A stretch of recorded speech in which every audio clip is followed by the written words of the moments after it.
জয় কেদারনাথ পর্বে আপনাদেরকে আরেকবার স্বাগত। এখন ঘড়ি কাটায় রাত 11টা আর আমরা বেরিয়ে পড়লাম এখন কেদারনাথের উদ্দেশ্যে। তো কেদারনাথ যাবার জন্য আমাদেরকে হরিদ্বার থেকে ঋষিকেশ যেতে হবে।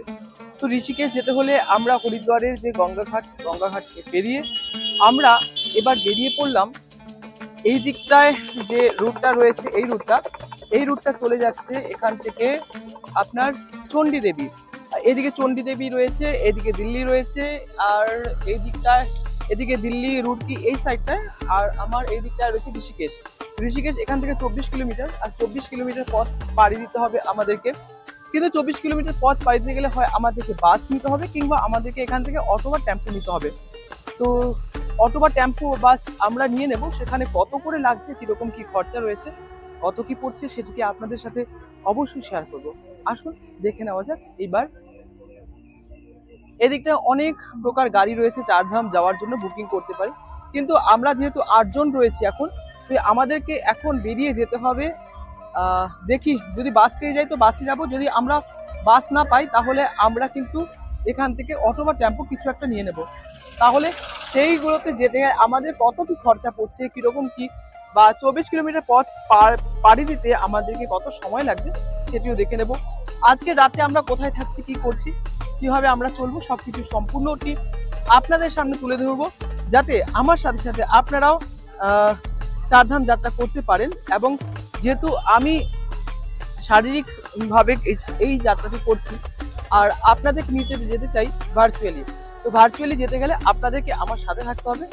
আর কি করে যাচ্ছি, কত কম খরচে কত ভালোভাবে যাওয়া যায়, সেটি কিন্তু অবশ্যই আপনাদের সামনে তুলে ধরবো।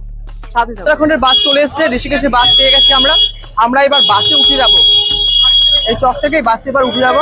এদিকে আবার সবাই দৌড়াচ্ছি, আসুন।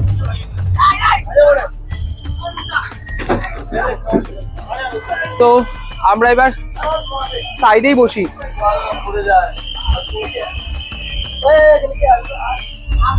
ফাঁকাই বাস, পুরো ফাঁকা বাস রয়েছে। আর এবার আমরা বাসে উঠে গেছি। হরিদ্বার থেকে আমরা বাসে উঠে গিয়েছি। এবার কত করে নিচ্ছে আর কতক্ষণ লাগছে, আমরা কিন্তু স্টেট বাসে উঠেছি। এখানে আমি আছি, এদিকে বাসু রয়েছে, আর এইদিকে প্রদীপ রাজু আদি সবাই।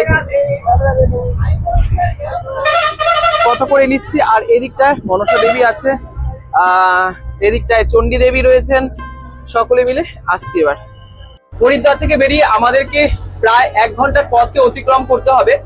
আর 1 ঘন্টা পথ অতিক্রম করলে আমরা পৌঁছে যাবো ঋষিকেশে গিয়ে সেখানে আমরা কি করে থাকছি, কোথায় থাকছি, এবং সব থেকে কম খরচের মধ্যে আমরা কি করে যেতে পারবো, সেই ভিডিওটি আপনাদের সামনে তুলে ধরবো আমরা।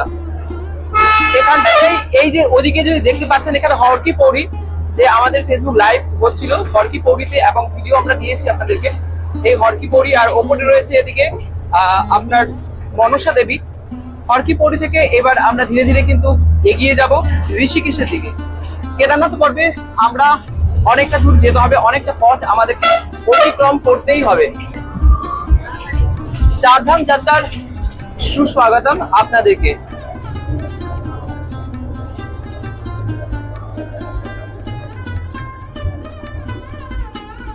আমরা যে বাসে উঠলাম, সরকারি বাসে, স্টেট বাসে উঠেছি আমরা, উত্তরাখণ্ড স্টেট বাসে।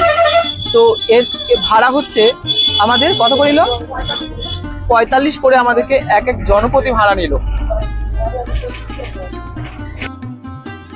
জয় কেদার। দেবপ্রয়াগ উত্তরাখণ্ডের চারধাম যাত্রার আপনাদেরকে স্বাগত জানাচ্ছি। এখন আমরা রয়েছি এখন ঋষিকেশে। ঘড়ির কাঁটায় এখন রাত্রি 12টা 6। আমরা এখন হরিদ্বার থেকে আমরা এগিয়ে এসে আমরা কিন্তু চলে এসেছি এই মুহূর্তে ঋষিকেশে।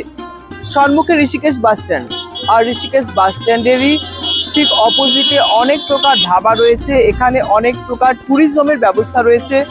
এখান থেকে আপনি বাইক নিয়েও কিন্তু যেতে পারেন, এখান থেকে আপনি বাসে করেও যেতে পারেন।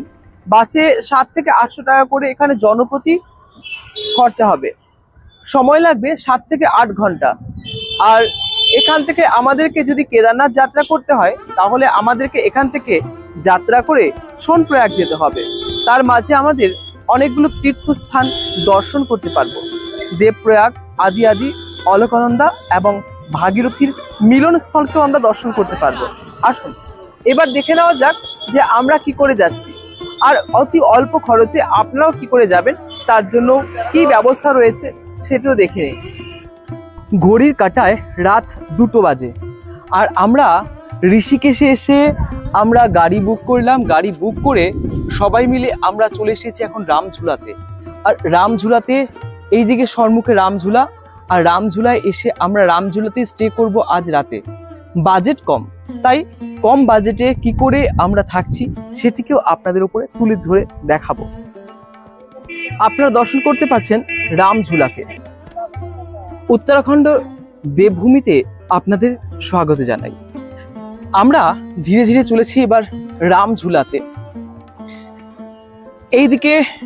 এইদিকে গঙ্গা, আর আমরা গঙ্গার ওপর দিয়ে চলেছি এখন রামঝুলাতে। রামঝুলা থেকে এইবার আমরা ওপারে যাব, ওই পারে গিয়ে কোথাও না কোথাও আমরা বিশ্রাম নেব। বিশ্রাম নিয়ে তারপরে এবার আমরা চলবো আজকের রাত্রিতে গঙ্গার সান্নিধ্যে কিন্তু আমরা থাকব। গঙ্গার সান্নিধ্যে থাকতে থাকতে আমরা এবার প্রচন্ড হাওয়া হচ্ছে, বৃষ্টি, এই যে রামঝুলা কিন্তু ঝুলছে, একটু দেখবে রামঝুলাকে একটুখানি দেখবে, একটু হিলবে। তো এই দিকটায় দর্শন কিন্তু ঠিক এই রকম, আর ঠিক সম্পূর্ণ জায়গাটি এরকম। এইদিকে রয়েছে আমাদের নীলকণ্ঠ মহাদেব। আমাদের কিন্তু কালকে এই রাস্তা দিয়ে কিন্তু এগিয়ে যেতে হবে। আমরা এই রাস্তা দিয়ে 4 ধামের জন্য আমরা রওনা দেব। 4 ধামের জন্য কিন্তু আমরা রওনা দেব। যেহেতু এটি শ্রাবণ মাস, তাই শ্রাবণ মাসে সকলেই কিন্তু বাবার দর্শনের জন্য গমন করবেন। আমাদের প্ল্যান ছিল একরকম, কিন্তু যখন আমরা ট্রাভেলের কাছে গেলাম তো তিনি আমাদের জানালেন যে না, যাত্রা করার সঠিক পদ্ধতি বা সঠিক পদ্ধতি আমাদেরকে জানালেন উনি, যে প্রথমে কেদারনাথ নয়, প্রথমে যমুনেত্রী, তারপরে গঙ্গোত্রী, তারপরে কেদারনাথ, আর তারপরে বদ্রীনাথ। এই ব্লগের মধ্যে আপনারা আরো কেদার আপনারা পেয়ে যাবেন। আরো অনেক কিছু দর্শনের বাকি রয়েছে, খুব শীঘ্রই ব্লগগুলো আসছে, আশা করি ভালো লাগছে। তাহলে আজকের মতো এই পর্যন্তই, আবার দেখা হচ্ছে অন্য একটি জায়গায়, অন্য একটি স্থানে। আর এই দেবভূমি আমাদের কেদারনাথ ক্ষেত্র, আজ সেখানে আপনাদের সাথে পুনরায় দেখা হবে। রাধে রাধে।